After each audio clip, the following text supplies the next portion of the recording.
Assalamualaikum warahmatullahi wabarakatuh.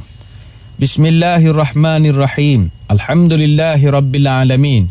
Wassalatu wassalamu ala asyrafil anbiya'i wal mursalin wa ala alihi wa sahbihi ajma'in, amma ba'du.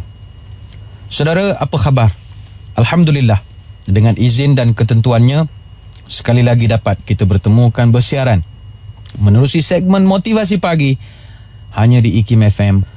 Saudara, saya percaya ramai di kalangan saudara pada saat dan ketika ini sedang dalam perjalanan menuju ke tempat kerja masing-masing. Ada juga barangkali yang sedang memandu ini atau mendengar di rumah sedang berfikir-fikir tentang betapa banyaknya perkara-perkara dalam hidup ini yang kita terlepas menyebabkan kita rugi dan pelbagai lagi. Ada juga orang barangkali yang ketika mendengar segmen ini sedang berfikir bahawa dia ini terlalu jauh untuk mencapai kejayaan. Mungkin kerana dia memiliki kekurangan-kekurangan berbanding orang lain. Justru pada pagi ini saya ingin berkongsi satu kisah berkenaan tentang seorang anak kecil dan juga belonnya. Yang mana kisah ini boleh memberi iktibar dan panduan kepada kita bahawa kita juga boleh berjaya seperti orang lain.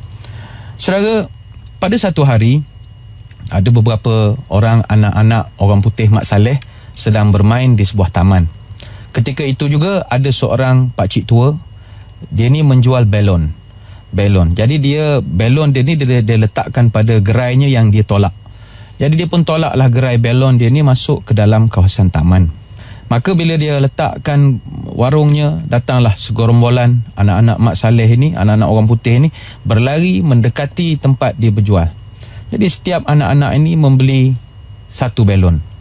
Jadi bila dia beli belon, mereka akan lepaskan, mereka akan kejar pula belon itu yang telah naik tinggi dan tinggi dan tinggi. Ketika itu juga pakcik penjual belon ini ternampak ada seorang anak lelaki, seorang anak kulit putih, anak Mak Saleh lah. Jadi anak ni agak lain daripada orang lain. Dia seorang yang agak kurang aktif, agak pendiam saja. Jadi pakcik ni pun panggil, "Budak, main sini. Kenapa tak main bersama dengan orang lain?" Jadi dengan malu-malu dia kata, "Saya nak belon, tapi saya nak belon yang lebih hebat daripada belon-belon yang lain." Maka pakcik tu kata, "Boleh, pakcik boleh bagi belon. Anak nak warna belon yang warna apa?" Maka dengan sopan budak tu mengatakan, "Saya nak belon yang warna hitam. Kalau belon hitam, dia lebih kuat daripada belon yang warna kuning, merah, hijau dan macam-macam." Pakcik tua si penjual belon yang pada wajahnya itu telah penuh kedutan-kedutan di wajahnya, menggambarkan pengalaman dalam hidup. Dia agak terkejut dengan permintaan anak kecil ini tadi. Lalu dia pun memandang dan menatap wajah anak kecil ini. Dan dia berikan kepada dia belon berwarna hitam. Budak ini pun dengan senang hati menerima belon tersebut. Dan dia pun melepaskan belon itu dan angin sepoi-sepoi bahasa perlahan-lahan mengangkasakan belon tersebut.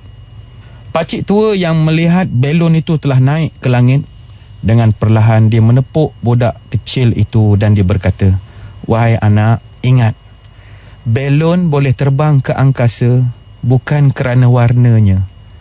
Tak kiralah hitam, merah, kuning, biru, apa sahaja. Tetapi belon boleh terbang kerana belon itu dipenuhi dengan gas, sama ada gas hidrogen, gas nitrogen." Apa pelajaran daripada kisah ini?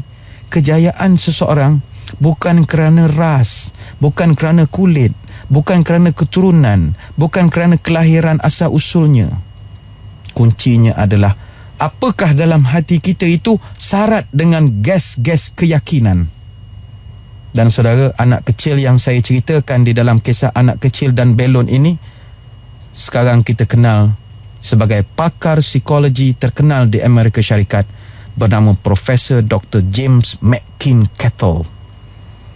Dialah yang telah melalui pengalaman ini, bahawa kejayaan ini tidak ada kaitan dengan faktor fizikal. Hari ini kejayaan kita konon boleh diukur menerusi berapa hari bulan kita lahir. Kita lahir malam apa? Bulan mengambang atau tidak? Ketika itu banyak kelkatu ataupun tidak? Tiada kaitan dengan kejayaan seseorang. Sebagaimana belon, tak mesti belon hitam lebih kuat daripada belon kuning. Semuanya tergantung di dalam keyakinan itu. Saya nak kongsikan dengan saudara satu kisah motivasi. Kisah Hussein Uzair. Namanya pun agak pelik. Dia ni seorang berasal dari Turki. Siapa Hussein bin Uzair ini? Kalau kita baca kisah beliau menitik air mata. Ketika kecil hidupnya sangat susah. Mak bapaknya bercerai ketika dia masih kanak-kanak. Ketika dia nak bersekolah, ketika usia 7 tahun, dia duduk dengan ayah. Mak dia dah tak duduk dengan bapak, dia duduk dengan ayah. Masa umurnya 7 tahun, dia nak sekolah. Ayah dia kata tak payahlah. Ayah tak ada duit. Jadi kata Hussein Uzair, saya daripada kecil, bapak saya memang tak hantar saya sekolah. Dia suruh saya jadi pengembala kambing. Dia mula belajar menulis ketika itu di dinding-dinding, menulis menggunakan arang. Bila mak dia tahu cerita ini, dia marah kepada bekas suaminya itu. Lalu dia telah menghantar Uzair secara senyap ke Ankara di Turki untuk mencari pekerjaan. Masa itu umurnya sudah belasan tahun. Jadi dia pergi ke Ankara, dia berusaha bekerja sedikit demi sedikit, dan dalam masa yang sama dia belajar bahasa Inggeris walaupun agak broken Inggerisnya itu. Ketika usianya mencecah 23 tahun, dia telah nekat untuk berangkat ke kota London untuk nak mencari kelebihan dalam kehidupan ini. Dia pun pergilah ke London. Yang menariknya ialah daripada Turki dia ke London menaiki bas, turun naik bas, turun naik bas. Bayangkanlah. Sampai di England dia pun kerjalah sebagai pencuci pinggan. Dia nak minta jadi waiter boleh, pelayan, tetapi bahasa Inggeris dia teruk betul. Jadi dia kerja cuci pinggan. Tapi daripada rezeki jual dah basuh pinggan, gaji itu dia simpan. Kemudian dalam masa yang sama dia bekerja pula secara sambilan dengan sebuah kedai menjual kebab. Dia tengok cara kebab itu dibuat. Maka dia belajar sedikit demi sedikit. Dia berjimat, cermat, nyimpan duit. Alhamdulillah. Hari ini Uzair ataupun Hussein Uzair telah menjadi seorang jutawan di London. Memiliki belasan restoran di London dan beberapa cawangannya di sejumlah negara-negara yang hebat. Dia adalah seorang yang boleh membuktikan bahawa untuk mencipta kejayaan, kita boleh berjaya. Bukan keturunan, bukan kulit kita, tetapi usaha kita sendiri. Bayangkan saudara, apabila dia telah menjadi seorang yang kaya di England ataupun di London, dia membuka pula sebuah yayasan untuk membantu anak-anak yang ketinggalan untuk belajar tentang perniagaan, belajar cara membuka restoran dan pelbagai lagi. Dan hari ini dia telah dijemput ke beberapa buah universiti untuk menyampaikan ceramahnya berkenaan dengan kulineri ataupun tentang restoran, bisnes restoran. Sehingga dia pernah mengatakan, saya masa kecil tidak pernah berpeluang belajar di universiti. Saya tidak pernah pergi ke universiti. Tetapi sekarang universiti yang datang mencari saya.